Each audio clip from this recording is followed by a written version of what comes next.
quella faccia un po' così, quell'espressione un po' così che abbiamo noi prima di andare a Genova. Una volta ci chiediamo in quel posto dove andiamo che ci inghiotta e non torniamo più. Eppur parenti siamo noi, un piccola gente che c'è lì e come noi forse un po' selvatica, ma la paura che ci fa quel mare scuro che si muove anche di notte e non sta fermo mai. Genova per noi che stiamo in fondo alla campagna e abbiamo il sole in piazza alle volte, il resto è pioggia che ci bagna. Genova dicevo è un'idea come un'altra.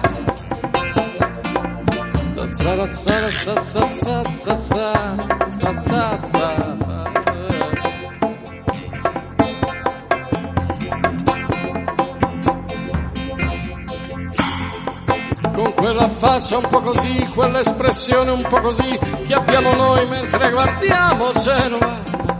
Ed ogni volta l'annusiamo e circospetti ci muoviamo un po' randagi, ci sentiamo noi.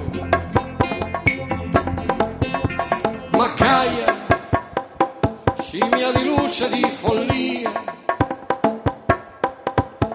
foschia, pesci, Africa, sonno, nausea, fantasia. E intanto nell'ombra dei nostri armadi vengono lini e vecchie lavande. Lasciaci tornare ai nostri temporali.